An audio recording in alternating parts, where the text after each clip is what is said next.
Good morning guys and welcome back to another video.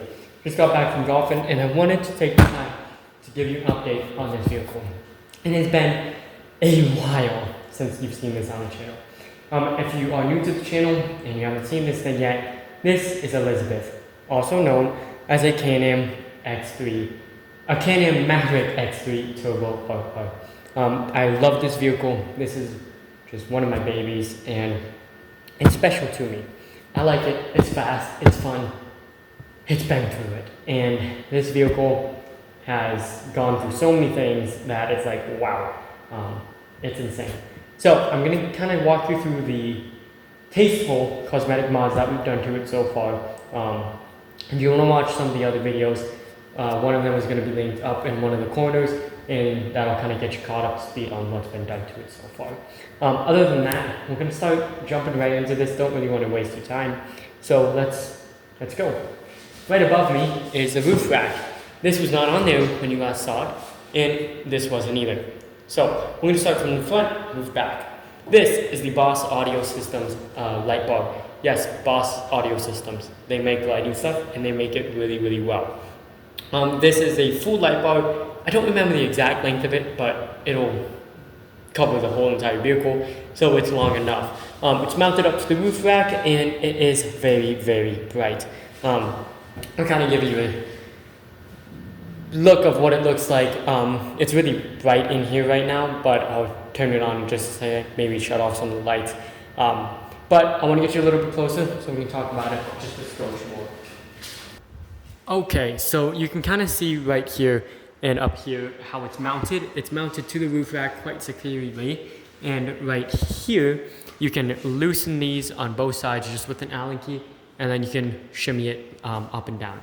I have it pointed up just a little bit because for me, I find it useful to not have to just be looking down at the lights down here, and in fact it can do its own thing. The lights on the Maverick X3 itself are quite bright. We have some nice LEDs, and we actually modified it. Well, we put in LEDs into this vehicle, so it's all bright by itself. And this is just a supplementary thing for going out there at night. I've been about 5 times with this thing out at night, and it does amazing. It's extremely bright. It just shows you everything, and as you're ripping down a trail, you really want to see what's in front of you, good 50, 60, 75 yards out there, in case there's an elk, deer, any hazards when you're going down the trail with 50, 60, 75 miles an hour, and kind of want to see it go in there. So that's why it's kind of pointed up, and it's really helpful. So let's kind of move on here and see what else we got. Before we move on though, I do want to show you what it looks like. So I'm going to shut the lights off and do the best I can to show you how good it does. Okay, so the lights are off now, and I'll kind of show you what it looks like. There it is. It's bright, I told you. It lights up that wall over there quite good, and if we do off, on. So it's bright, it's helpful, and it's definitely worth the money to buy. I'm going to turn the lights on so you can actually see me. Okay, so this here is a new review mirror. It's a screen, but it's also a mirror, and we have the screen on always because it just makes sense for this vehicle. The view on the back is terrible, which basically means it's non-existent, and having this is just so much safer, and it's actually nice to have.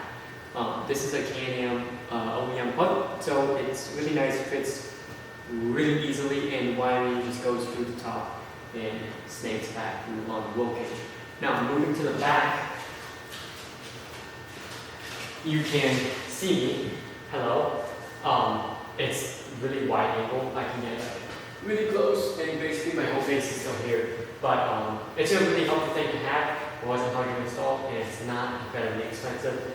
And this is just, one of those things that you kind of have to have when you drive this into the town and go to the grocery store with it, and it's really nice to have. Okay, let's move on. We're kind of at the side now, and As you can see here, we have a roll cage installed. This, or not roll cage, we have the roof rack. This is also a Canon OEM part, and it's very nice to have. It's lowers the center of gravity, or brings the center of gravity up just a little bit, but I haven't noticed anything extremely dangerous in terms of how I drive these vehicles. I drive them fast and I love drifting, so I haven't noticed really anything. Even with the spare tire up there, I know it does change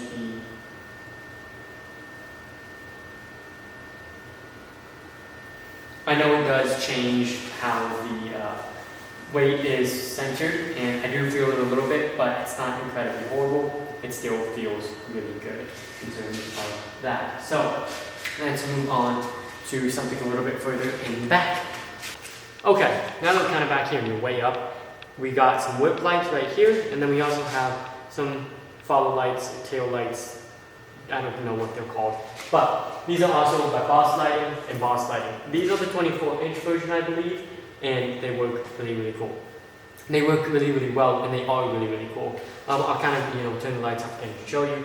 But these are really cool. They're really adjustable, and they have an app on your phone that you can go in there and just change a bunch of lighting stuff. You can do like an American flag. You can just do one solid color. You can mix and match colors. It's really cool. Right now, it's just set to the kind of basic thing where it just cycles through a bunch of colors. It looks like a rainbow, but it's really adjustable as well. I'll kind of show you that in a second. But up here, we have mounted our Boss tail lights, and they're really bright, really cool, and they help a lot at night when you're just trying to see what's behind you, and also if you are being followed. So this is what they look like with them on.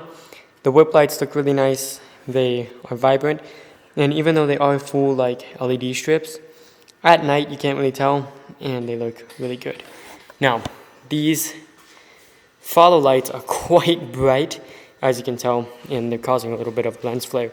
But as you come to the side, they're not bright, which is really cool in how they're made, that really it's just shooting light to the back along with the whip lights, which are more cosmetic. So that's what they look like, and they look really cool, and I'm very happy with the purchase of them. Then people can see you. And these again are mounted up top to the roof rack, and they're adjustable. All you do is loosen that little bolt right there, comes loose, and then you can move it left, right, up, down, stuff like that. And it's really easy to do. Now, bring you back down here, and I'll show you this. So these here are adjustable. All you do is pull this lever, which is kind of tight, and then you can adjust this up and down, and it's really easy to do. So pull the lever, you can go up all the way. You can go basically flat with your vehicle, and it can go at an angle as well. I don't know why you'd want to do that, but I guess that could look pretty nice, but we'll mess around with it and see what we think is the best angle for it. It is mounted directly to the roll cage, and the wires just snake through here quite well. So that is basically all of the things we've done to it, and now we're going to kind of talk through what happened to this vehicle and why it disappeared. Okay, so why was this vehicle gone for so long? This vehicle has been in the shop a good amount of time. It started when I flipped it. Back in, I think it was like early June or something like that, I actually flipped this Maverick. I rolled it. It rolled once, and then it came to rest on its side, and the whole right side of this vehicle was just demolished. Thankfully, nothing in terms of roll cage and roll cages in the door were damaged, nothing structural, but most of the body panels, the wide body kit on it were just trashed. Some mechanical things in the back were also trashed, and the back right control arms, sway arms, and suspension were also messed up, so we had to replace that. A month and a half later, and $700 later, we got it fixed. Thankfully, insurance covered it, but it still was expensive and just not a good thing to happen to this vehicle. After that, we got it back, and we started doing some more mods on it, including this screen up here, the rear view camera, and the rack up there. We mounted all of that stuff, and we started ripping it around again, and we broke it again. About 2.5 weeks later, we blew out a clutch, and we had to replace the clutch. Now, that clutch came from Canada, so it took a solid 2 or 3 weeks to arrive and install time. So we got it back, I want to say early July, around July 4th we got it. Or no, it happened early July, and then in late July we got it back, and we finally started being able to drive it again. Now, about a week and a half, 2 weeks later of driving it, which I haven't driven it much because I work so much, do school, I don't have much free time, we knocked it out of alignment again. So there was also a clicking thing in the power steering, which kind of resolved, but we didn't want to drive it as much, so that's why we didn't. We had an appointment August 26th to install all of the lighting stuff anyway, so we thought, why not wait and just fix it then. So we waited till August 26th, fixed it, installed all the lighting stuff, and here you are today watching this video.